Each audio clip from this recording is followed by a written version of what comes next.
How are we doing, guys? I'm the editor-in-chief of the Watercraft Journal. My name is Kevin Shaw. Welcome to another live session. We are here on a wet and sleety and snowy Sunday night. And holy cow, it has been some crappy weather this week. So unfortunately, it has not allowed me to do any filming outside. Normally I'm okay doing, ugly weather riding. But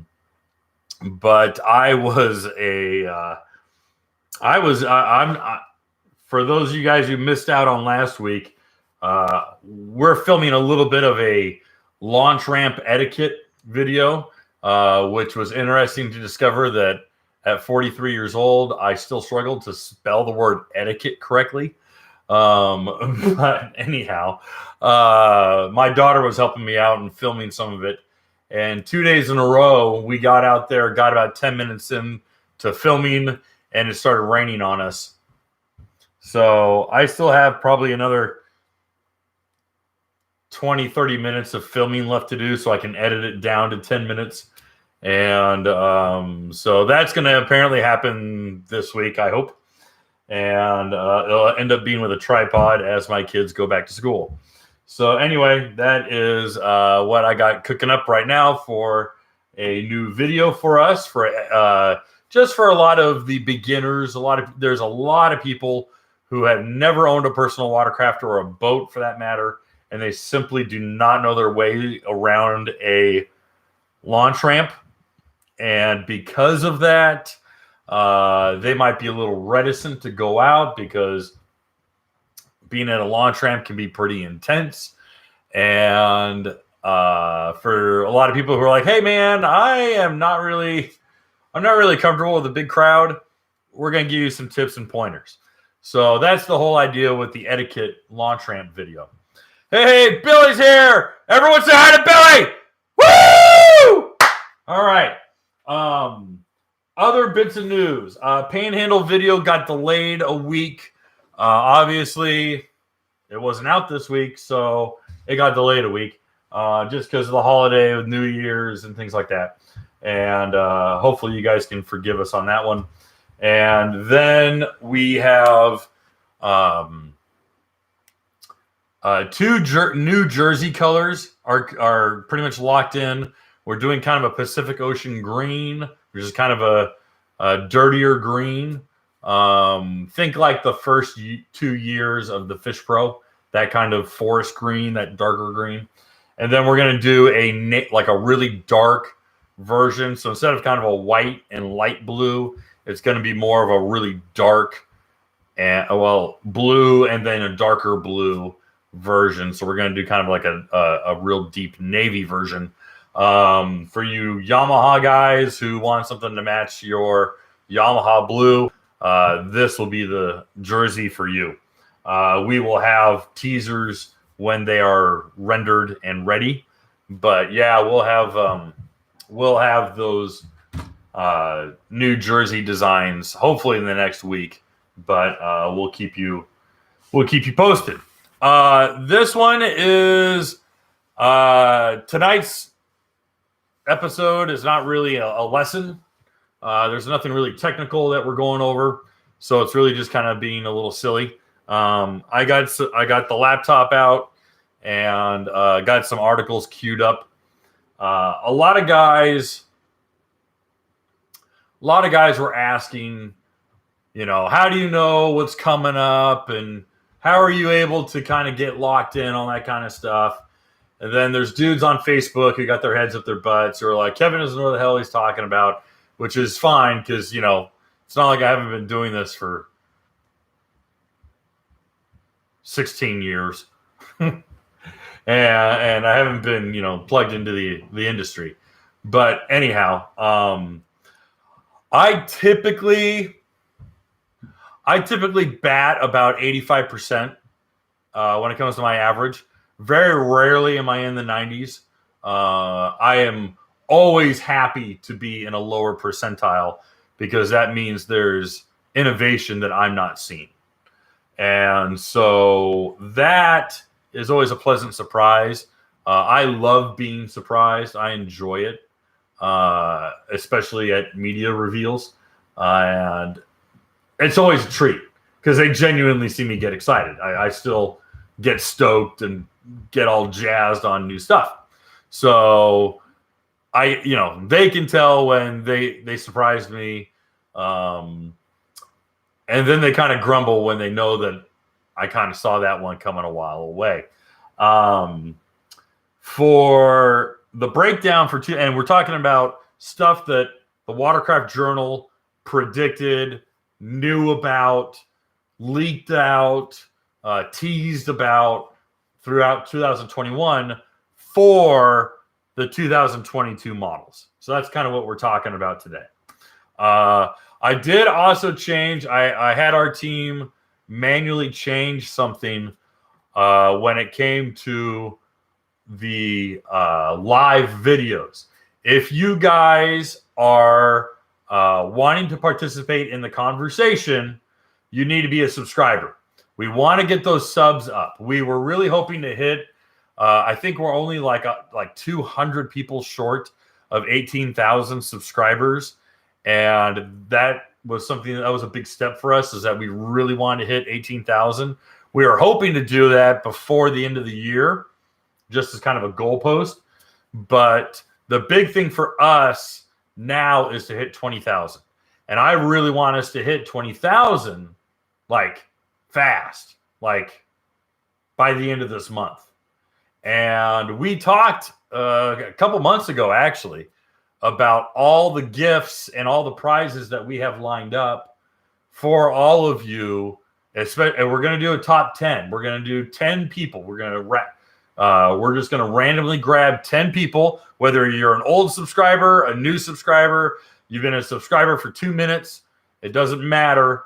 But we're giving away a ton of stuff. We're giving away a Slippery Life Vest. We're giving away jerseys, Watercraft jerseys. We're giving away a bunch of Wind Rider jerseys and gaiters, a bunch of stickers, a bunch of other cool little things. So we're giving away a ton. Actually, I think the going total was about $500 worth of prizes to all of you guys if you can help us get our subscriptions up to 20,000. So definitely hit us up and get us at 20,000.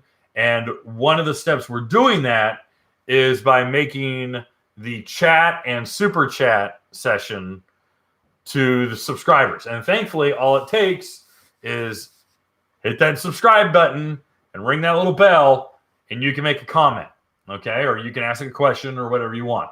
So you got questions for me, hit the subscribe button, all right? Cool, all right. So let's get those subs up. Let's get those likes up. We definitely want to beat YouTube at their popularity game. We want to get the Watercraft Journal to 20,000 subscribers this month. I think we can do it. That's what is it? 2,200 subscribers, guys. We can do that. We can knock that out. So help us do that. Help us do that by sharing videos with your friends, family, your social media wall, whatever you got. Please help share the channel and share videos so that you can help us get our subscriptions up to 20,000. Okay, all right. So going back to it, when it comes to reporting on future stuff, it really is very, very simple. And I feel like I'm giving away a little bit of my secrets, but it doesn't really bother me all that much. One of the first tips that I ever got was in regards to Sea-Doo. And that was, if you want to know what next year's colors are going to be, just look at the current year's colors for Ski-Doo, for the snowmobile line, and Can-Am to that effect as well. But more so Ski-Doo than anything. And I thought that was kind of a little hyperbolic, but then I started seeing it and really started paying attention. And it is about 90 to 95% spot on. So pay attention to the current year's colors for Ski-Doo, and that's going to give you a really good idea of what next year's colors are going to be. for the Watercraft division for Sea-Doo. And the other half of that is start paying attention to some of the big dollar technologies that BRP puts a lot of effort, a lot of money, and a lot of advertising into.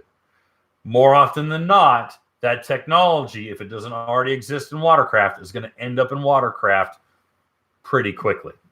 The GPS mapping, the full integration of the dashboard with your phone, with music, with those, with the Sea-Doo app. That technology was pioneered in the Can-Am and Ski-Doo divisions. So pay close attention to those things. All right, those are your leads. Those are your tracers. Yamaha, not as much. Yamaha doesn't have so many tells. All right, if we're talking poker, they don't have that many giveaways. Honestly, it's very difficult to find anything when you see the boat division, all right, the full-size boat division, and seeing a lot of trickle down onto personal watercraft. I often see very, very little. And I don't see a lot of technology that is direct carryovers from motorcycle, ATV, side-by-side. I just don't. The engine division is pretty separate. So more often than not, the moves that we predict when it comes to Yamaha are all based upon previous models. And when you pay attention to big ticket items, where they spend the money, you know, the old saying, follow the money. Same thing with Sea-Doo, same thing with Yamaha. Follow the money. So if you follow the money and see where they're spending big dollar items, you'll see that on following models the next year. And then you get to understand their pattern. Yamaha, Sea-Doo, and even Kawasaki have year patterns, and how often they change out watercraft, how often they modify the decks or add new features. Very, very, very rarely, like almost never, does a manufacturer make changes year after year after year on the same model. I haven't seen that. I have seen it. Well, Sea-Doo changed the dashboards in 2018 from 2019, and then from 2019, 2021. But often you do not see year after year after year changes. You just don't. So be patient with that. Understand they're not going to spend the money to completely upend stuff year after year. They just don't do that. They simply don't. No watercraft manufacturer does. Hard truth. All right. Kawasaki is a harder nut to crack. Thankfully, when changes happen at Kawasaki, it's a little bit like a tsunami, wherein if you're standing on the beach, which you hopefully never are, but if you're standing on the beach when a tsunami happens, you're going to see the water pull out for actually miles. And because that tsunami is pulling in as much energy as humanly possible, that you get rumors, you get chatter, you get leaks. People start, the stuff coming out of Kawasaki has a lot of leeway, has a lot of lead time. Okay. When the SXR was in development, that machine we saw coming like a freight train out in the desert. All right. That one was coming, and it was coming slow, and it was shooting out a plume of smoke. All right. It was a long time coming.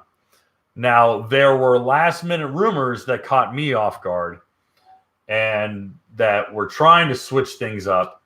And I reported on them not using logic, but using my heart and using excitement.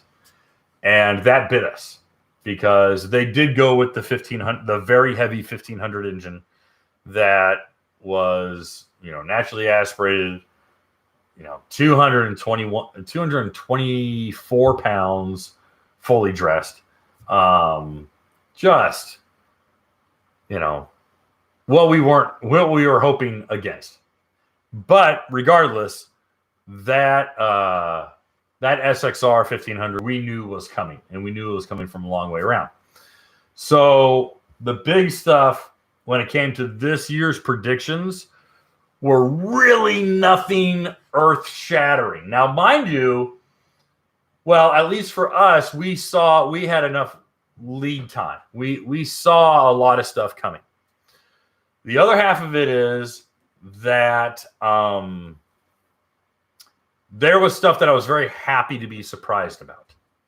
There was stuff that I was very excited to be caught off guard. And I'll share not necessarily what I got wrong, because there wasn't anything that I saw that we predicted that was wrong. What we got wrong, I guess, would be stuff that we just didn't see coming. So I'll share that stuff. I'm happy to do that. So let's go with seated. All right, let's start with seated. First and foremost, when we share predictions for stuff like that on the Watercraft Journal, it's not going to be done in the video. It's going to be done in the article. Typically because we hyperlink to different things. Typically because I like to connect to sources.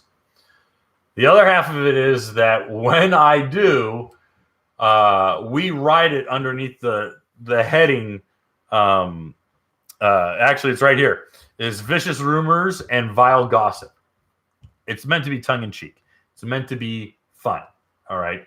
Vicious rumors and vile gossip. All right. It's meant to be kind of fun. Well, corporate BRP hates these articles to the point that they asked me not to do any more vicious rumors and vile gossip articles on Sea-Doo. They basically like, stop it. And the reason being, for the most part, is what were to happen, just for fun, what would happen if I get hard confirmation that Austria, that Rotax in Austria, on their private lake, are testing a 330 horsepower ACE engine, and that the RS International model is doing baseline 75, 76 miles an hour. The US will still cap off at 70, 71 before backing off. But they're seeing acceleration times that are blowing the current 300 ACE motor out of the water. And I start saying, guys, they're doing a 330 horse motor. They're going after Cowie. We got new horsepower wars. This is the new engine. This thing's coming out next year. What would that article do to 2022 sales? It would kill 2022 sales. Because everyone would be like, I'm waiting for 23. I want the 330 horse motor. Right? Anyone who wants the big daddy, big numbers, big swinging, the big swinger on the lake numbers. I want to be the baddest dude in town. He's going to wait for that 330 imaginary. It doesn't exist. I don't know of one. I literally pulled it out of the ether. All right. Don't think I'm dropping hints. I'm not. I literally made it up. All right. But what were to happen if I said Sea-Doo's got a 330 horse engine set up? They're testing it in anticipation for the Cowie because they know they're going into a horsepower war. A lot of you dudes would flip out, right? You'd flip. And all of a sudden, the 2022 model sales would take a dump. So that's why they're like, please stop doing this. You're killing us, right? So it's like I did that whole thing talking about a potential, a potential 60-mile-an-hour spark, a potential 130 horsepower spark motor or a 170 spark motor. People are like, dude, I'm not buying a spark until 2023. Okay. And I had to back that off. I'd be like, oh, listen, we never did an article on it. I talked about it in the video, but I'm like, listen, I'm not doing I'm not doing an article on it. So that's kind of the whole idea. But to that extent, I'm going to do an article on the spark thing. Still am. I'm just waiting for it to not be winter time. I want our seasonal readers to pop out of, pull their heads out of the ground and come and read it. I don't want to bury this kind of stuff in January. Anyway, okay. So Sea-Doo does not like the vicious rumors and vile gossip articles. And the primary reason is because I typically, again, get 85 to 90% of the information right. So, what did I report in May of 2021? Notice it's not titled Vicious Rumors and Vile Gossip.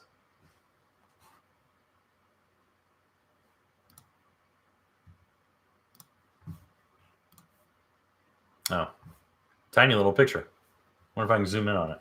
Enhance, enhance, enhance. What does that look like? What does this Photoshop picture of a tri-tune look like? Right?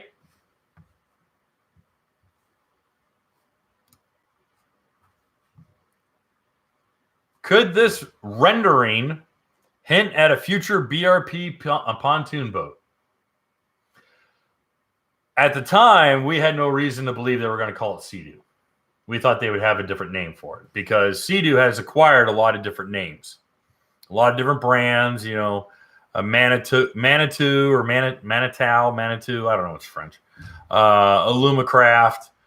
But I particularly like this one. Let me zoom in on this guy. Come here. Well, by golly, that looks like the little tiny Switch, but a fishing edition. So what happens is a guy who works for us says, hey, did you know that in 2019 they did a big online presentation for all the investors about future stuff they were working on? And I was like, no. He goes, really? He goes, it's online. And the PowerPoint presentation. I was like, oh, interesting. So I started scrolling through it. And what do they got? They got all these jet drive pontoon boats and aluminum fishing boats and this other tri-tune fishing boat and this little tiny Polytech 13-foot pontoon boat. Now, I don't have very much information on it except for what's in the presentation. So I just go, hey, did you know this stuff's online? Here's the hyperlink to the investor meeting. And I literally put the hyperlink up. It's loading right now. Okay? An investor meeting. And the whole kit and caboodle is here. Everything is here. And this was presented in 2019. Well, what do I always tell you guys? Every manufacturer is 5 years out. They are 5 years minimum from a drafting table to a dealer floor. Okay? It takes 5 years from a piece of paper to the sales floor. Remember that. Rah, rah, rah, rah. 5 years. Okay. So we called the switch. Knew it was coming, but I didn't think it was part of Sea-Doo as the Sea-Doo brand. I thought it would, I don't know, Pondoo instead of pontoon. I don't know what they were going to call it. I had no idea. But yeah. So in the presentation, they called it Project M, which, okay, cool. Whatever. But that was something that we called back in May for 2022. Okay. And I even told you the source. I even told you how I got to that point. Okay. Wasn't some secret, I met in a parking lot at night sort of thing. And, it's not, JFK sitting on a park bench out and getting told government secrets. But yeah, that was the first one. That was Sea-Doo. Now Yamaha. Well, okay. Let me go over Sea-Doo. I'm not done with Sea-Doo. Let me tell you what I did not see coming from Sea-Doo. I did not see the Fish Pro being split into its own segment, and I didn't see the Fish Pro being split into 3 units. I knew that they were planning to do a GTI-based Fish Pro, but for whatever reason, I didn't put 2 and 2 together that they would be like a segment. Now, the interesting thing is the trophy. And I am not a fisherman. My dad took me fishing maybe twice. I think once for Boy Scouts for a merit badge. And then the other time he took me on an offshore boat off a Seal Beach pier, went out a few miles and hung out with a bunch of dudes and tried to catch sheep's head. I'm not an avid fisherman. I personally, and because I don't share that with a grandfather or a dad or an uncle or something like that, because I don't share those memories, it's not a real visceral experience with me. And I've been fishing. I've been fishing quite a few times. It's never been a recreation that's really turned me on.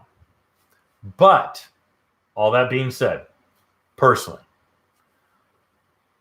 in 2010, I got involved with a guy named Mark Samuelix at Huntington Beach Honda, and we started developing, quite frankly, Honda Aquatraxes equipped for fishing. Developed a rack, developed trolling rod holders, GPS installations, quite a few things. And we presented them at the LA Boat Show, and we presented them at the Fred Hall Fishing Show, both in Southern California.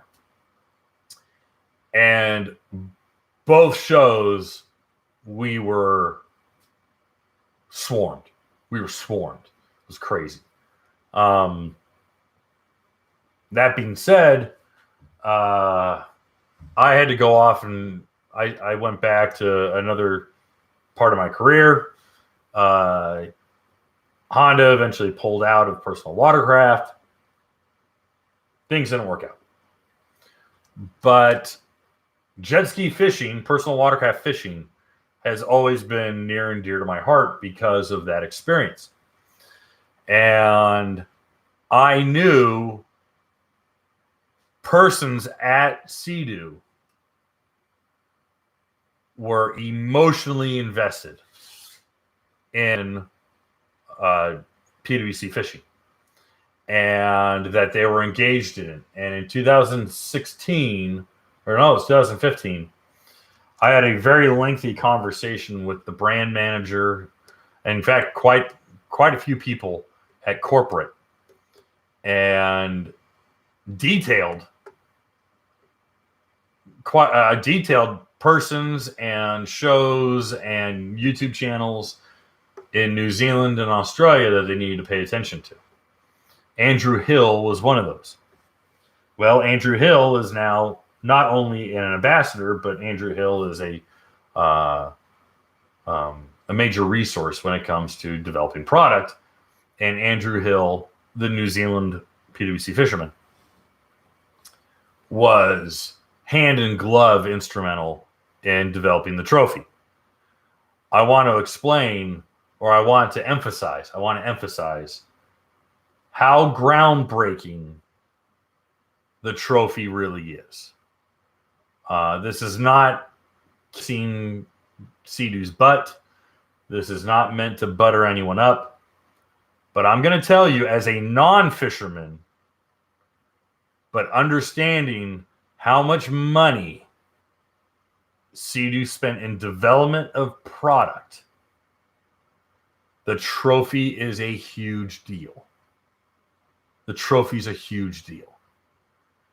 And expect a lot of technology to come from the trophy for other machines. I think the trophy is going to be the flagship sooner than later. There's something very groundbreaking about that machine. So that one was a beautiful surprise for me. Everything on the trophy, everything about it. I mean, I wanted to send those guys a freaking fruit basket. I was elated with that machine. So there's the stuff that I missed. Okay. Now let's go to Yamaha.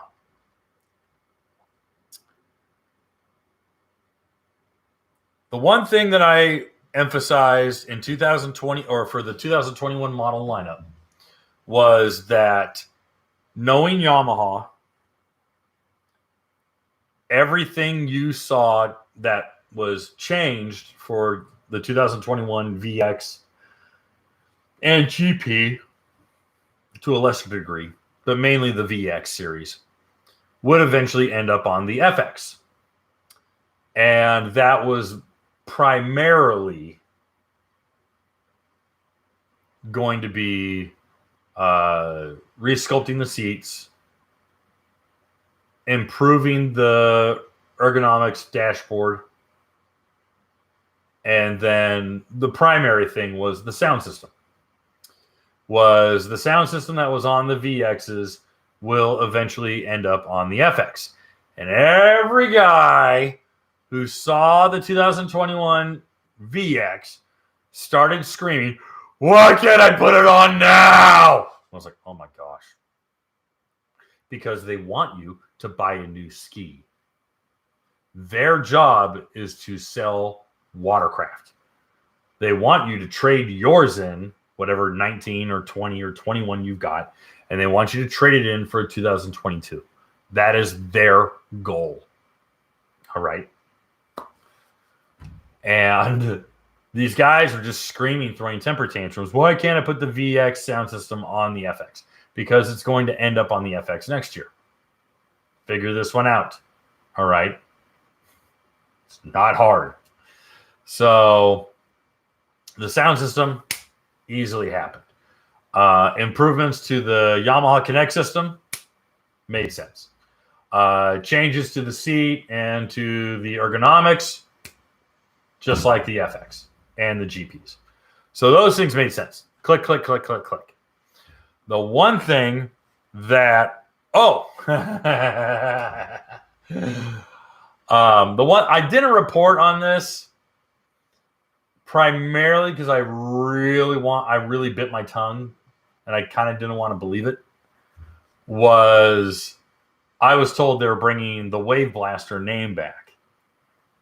And I had explained in previous videos talking about Jet Blaster and EX that in talking with Scott Watkins, he was like, yeah, I really don't want to bring back the Wave Blaster. I don't think it's a good fit. I don't think it is appropriate for the name of the machine and the legacy of it. He was against it. So relying on Scott's word, I was kind of pumping the brakes on reporting anything regarding the new blaster. But I had hard confirmation from Australia.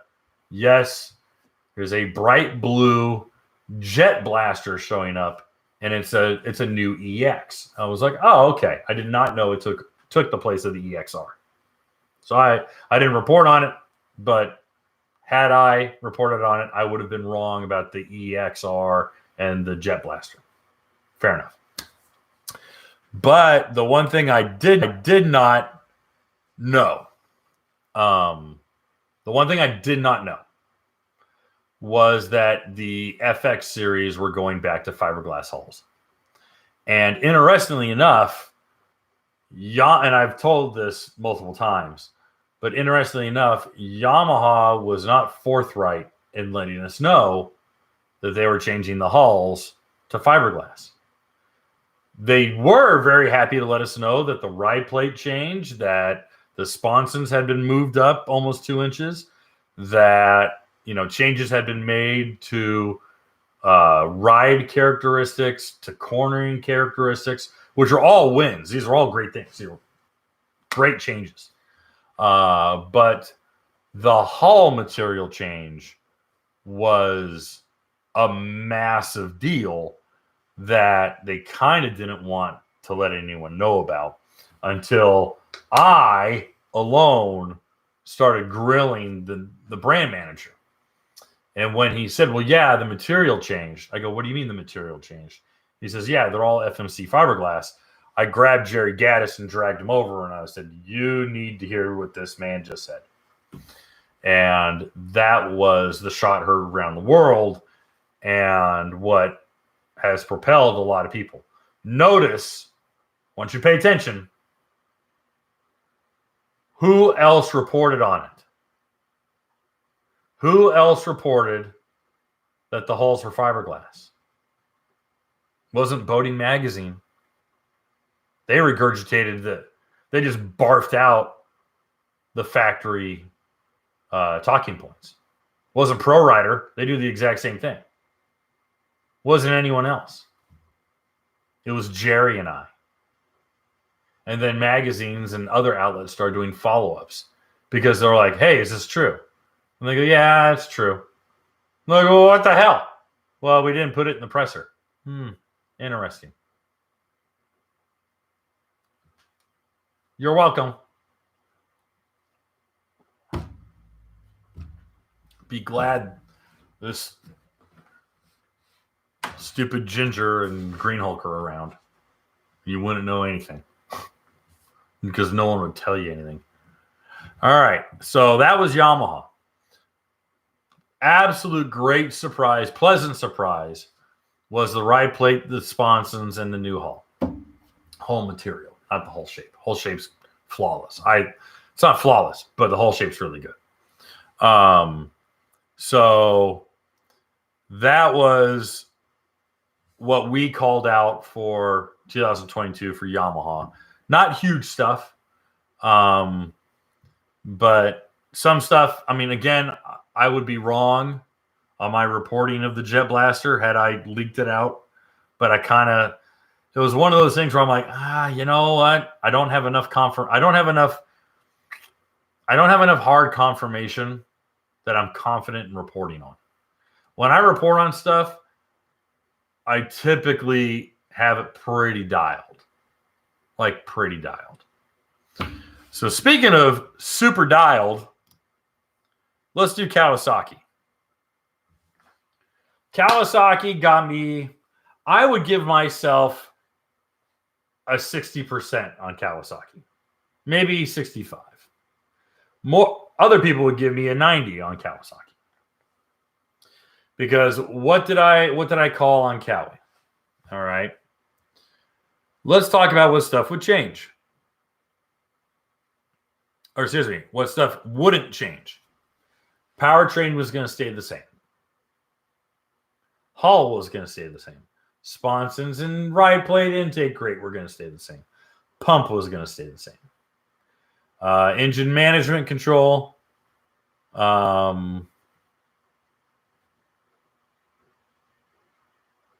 Yeah, that's about it. In 2017, I got wind of the braking system. And let me scroll up, and behold, here are the actual pictures from the patent that was registered in spring of 2017, which I reported on in 2017. And in summer of 2017, I began screaming that Kawasaki has a functioning brake system in 2017. And it took us until 2022 to get brakes. You know, I said 5 years out. They used every minute of those 5 minutes or those 5 years. But so I was like, this is the year the brakes are coming. And thankfully I had some really good insight. I had some really good reporting. And then I got a leaked picture of it.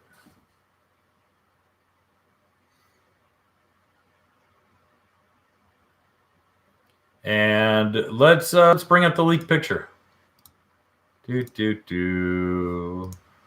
Open a new tab. And then enhance. Okay.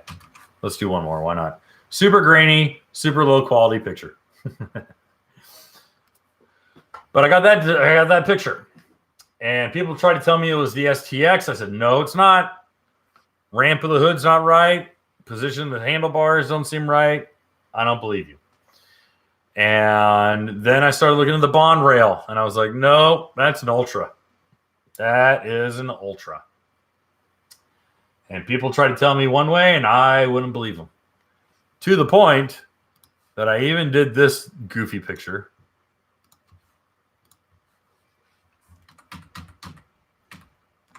And I broke down the design in all these little like redesigned hood and fairings, green sponsons, folding rear seat, which was another thing. Was the STX series has a rear folding seat that folds up, has a little metal kickstand that holds it up.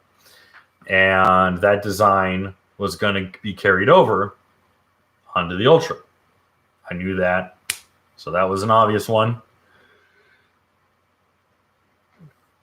Thumb operated brake and reverse.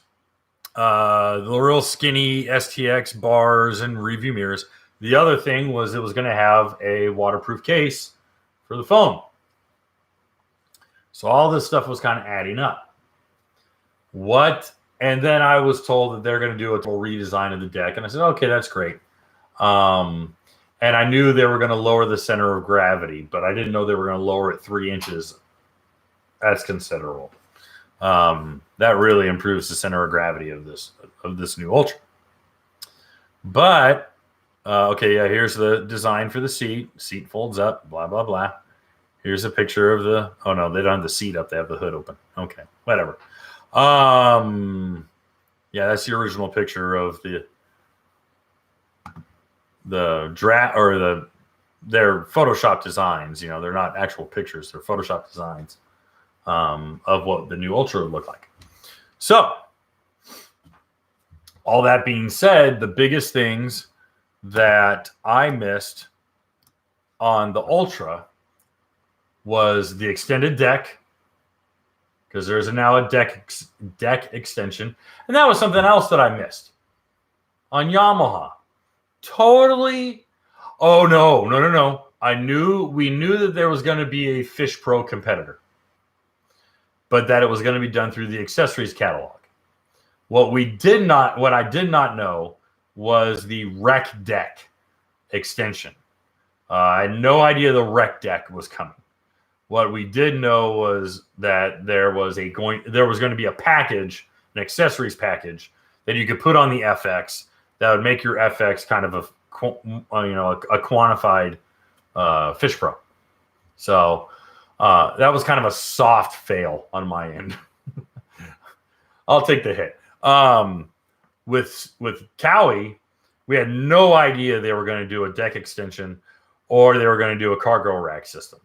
We had no idea that they were going to do. They're not headlights. They're visibility lights or the rear-facing camera. I had absolutely zero clue about the split glove box with the two pods that open up. Actually, they're gull wings. They kind of open up like a DeLorean. And that was kind of a neat surprise. I did know that Kawasaki was taking the dashboard system off of the motorcycle and putting it on the ski. Kind of surprised they didn't have the GPS offer on the LX this year. Apparently that's going to be something that is going to be probably in 2 years. That's my understanding, is the full integration of GPS is going to be in a couple of years. Not next year, but we'll see. Chris, thank you for the super chat. Always loved Kevin's leaks, but I was thrilled when Watercraft Journal did the Cowie premiere, and there was so much he didn't leak. Thrilled. There was a lot of stuff I didn't know. Chris, there was a lot of stuff I didn't know. Honestly. The 4 speakers on the LX, no idea. Had no clue. The Gullwing door glove box, no idea. The twin USB ports on the LX, no idea. Deck extension, again, mentioned it, had no clue. Rack system, had no clue. The reverse-facing camera, absolutely no clue on that one. And the visibility lights, never in a million years. So really what I had was the brakes, the back seat, and whatever carryovers from the STX. I had very conservative, honestly, I had very, very conservative predictions. Kawasaki swung for the fences. Again, let's make a point of this, guys. I have not put my hands on the new Cowie. Simply haven't. There is one video going around of a gold 310 LX in the wild. It's obviously a dealer presentation. It's on a beach. I believe it's in Europe. I believe it was in Europe. Because the guy who put it up, I believe, is from Greece. I'm not saying it was in Greece. I think it was in France or Spain. I just don't know. So, but that machine really surprised me. I mean, even the base 310X surprised me. The other surprise from Cowie was the freezing. I'm not going to say ending because they didn't end it. They've delayed it. But the freezing of the R. And we've talked a little bit about the R. We've talked about the 310R. If the 310R comes to fruition and it is merely green sponsons and an anodized aluminum handlebar, I'll be disappointed. I have heard Chris Stone is touching himself inappropriately right now, thinking about something I literally pulled out of the ether. He needs to go back and rewatch what I talked about.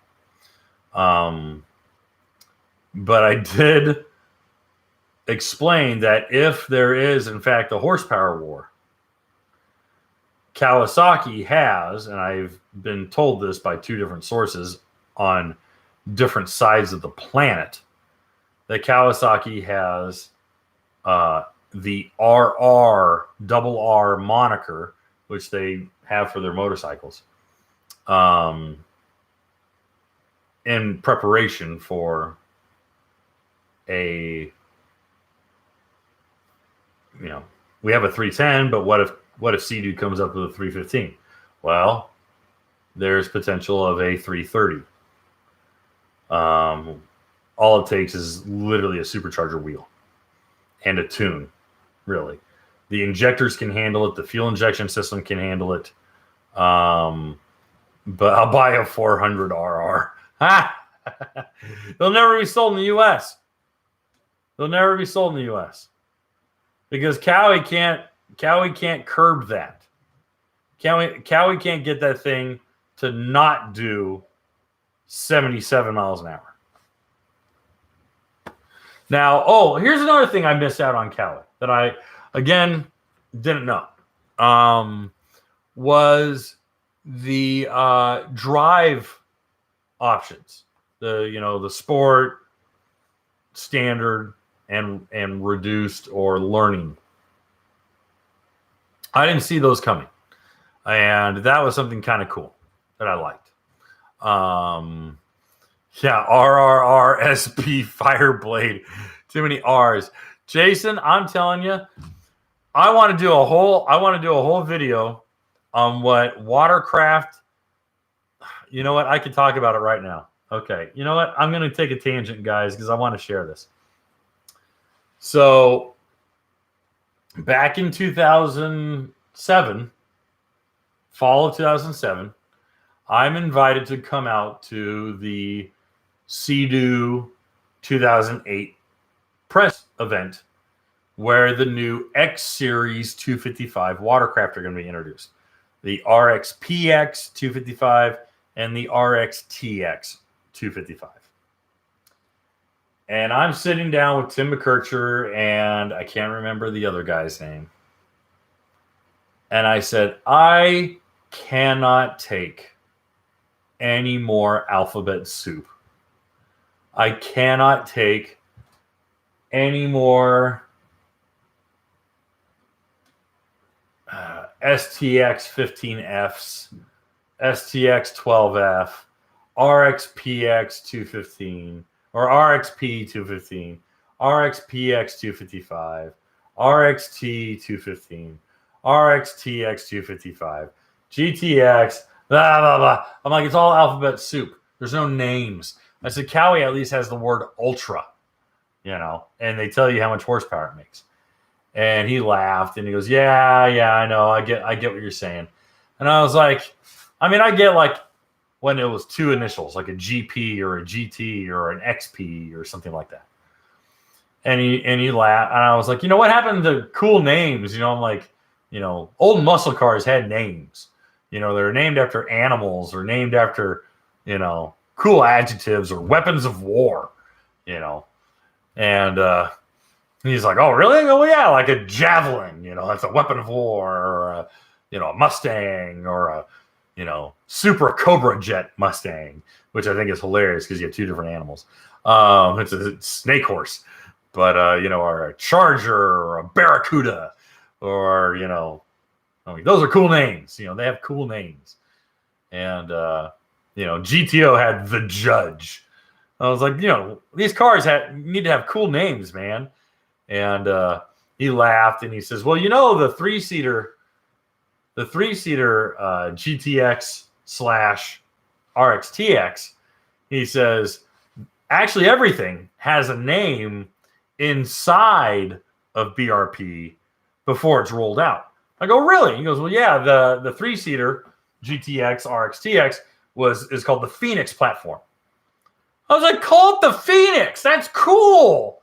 You get like a fire, like a red and orange and yellow and, like the new Yamaha. No, I'm joking. But I'm like, you get like a really aggressive paint scheme on it. And I'm like, Phoenix, that's bitchin'. That's cool. That's, it's an animal. It's a rise from the flames and all that kind of stuff. And he's like, yeah, I kind of like it. And he goes, well, the working title for the RXP was Barracuda. I'm like, oh my gosh, what are you doing to me? As a Mopar guy, I'm like, come on. And so, yeah, I'm telling you, it was really funny. Was the operating names for the platforms are so much cooler than what the actual names are, in my opinion. Because I don't like the alphabet soup crap. Yeah, dude. All right. I'm not buying a GT500. I'm not buying. Give me a name. Give me a cool name. Be creative and come up with a cool name and a theme for that ski. All right? Be bold enough to name something instead of something so just soulless. All right? RXTX doesn't mean anything to me. STX 160 doesn't mean anything. Not anymore. Doesn't mean anything. It's just alphabet soup. And so many people who own these skis don't even know the name of their own ski. I'm not joking. They're like, I don't know. I got a Yamaha. Well, what do you got? Oh, geez. I got a GP 800 RSO V. I'm like, okay, wow. Okay. Oh, boy. And then, of course, the guy's like, hey, how do I go 90 with that? And I'm like, so anyways, yeah, there are names: Spark, Superjet, Jet Blaster, Fish Pro, Wake Pro.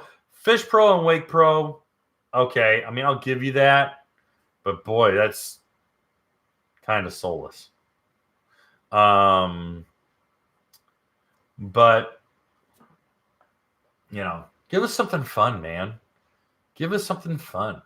The Mako. The Mako 310. Ooh, it's fast. Oh, okay.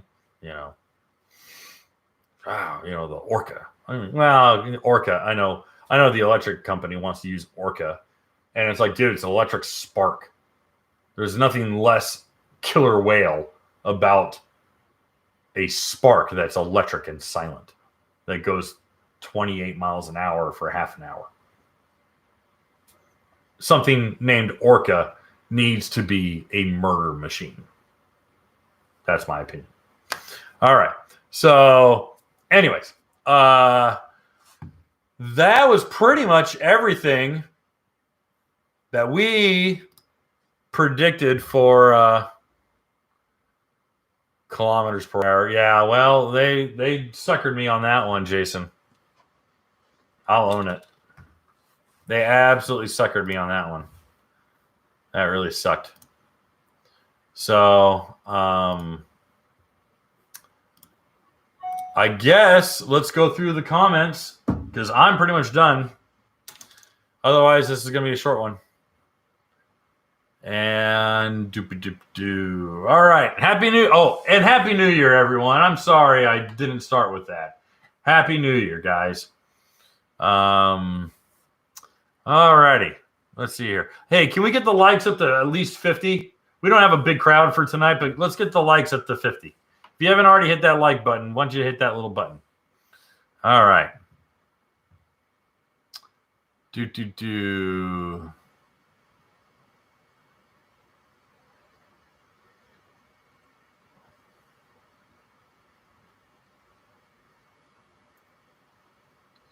March, April is when those will come out.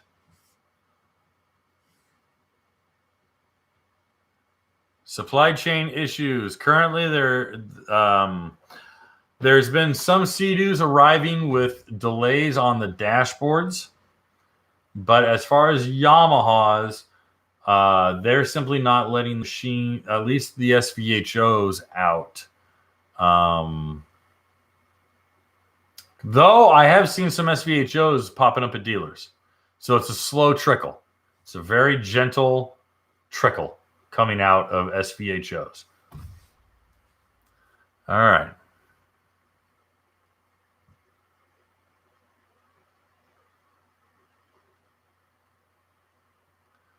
Yes, I will be at Mudbug this year. I'm going to bring the whole family out. I'm going to have a new Ultra 310, and I'll also have the GTX Limited 300.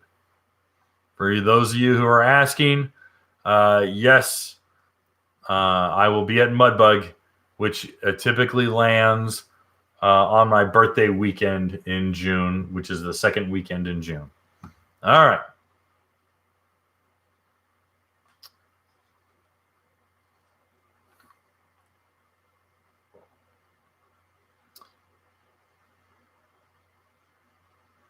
Let's see here.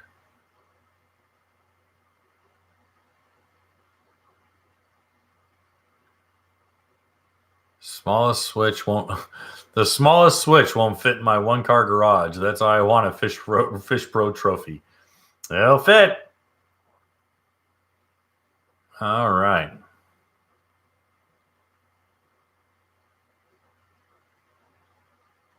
Sea-Doo has all their eggs in one basket with that Fish Pro.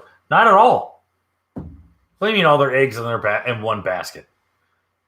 Dude, are you joking? They have a lot invested in the Fish Pro, and they're going to sell every friggin' one of them. Look what's happening in Australia right now.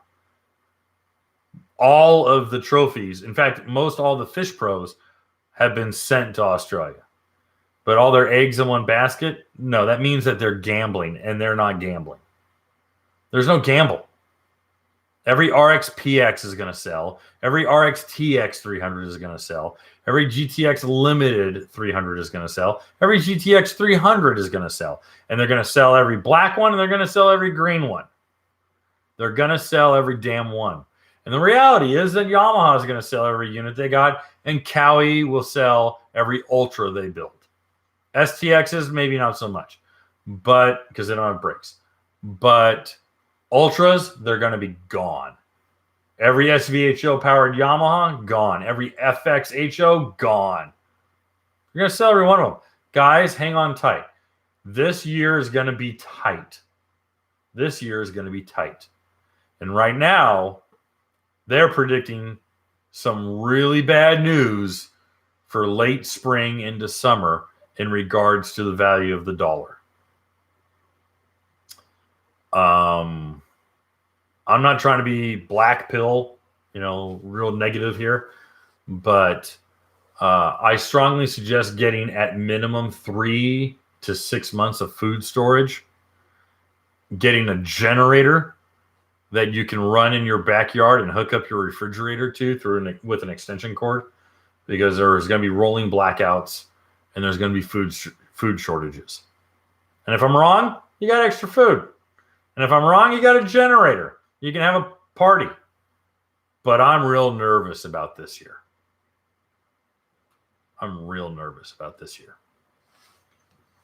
Okay. Let's see if we got any more questions. Kawasaki Dart. Nope.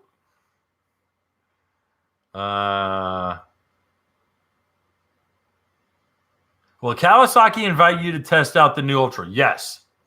Yeah, I'll be.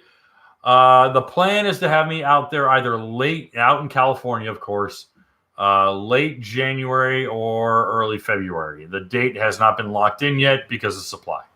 Manufacturing. They're still manufacturing them. All right, they're literally being built.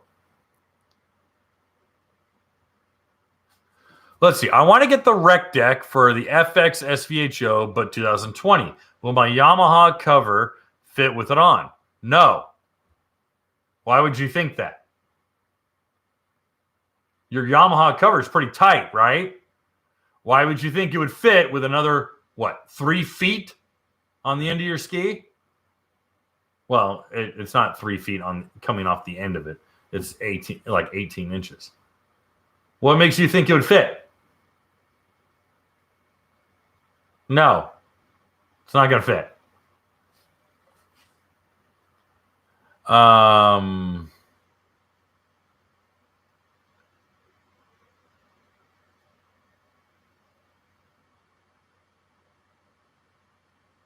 Glad you're. Michael, thank you very much for the super chat.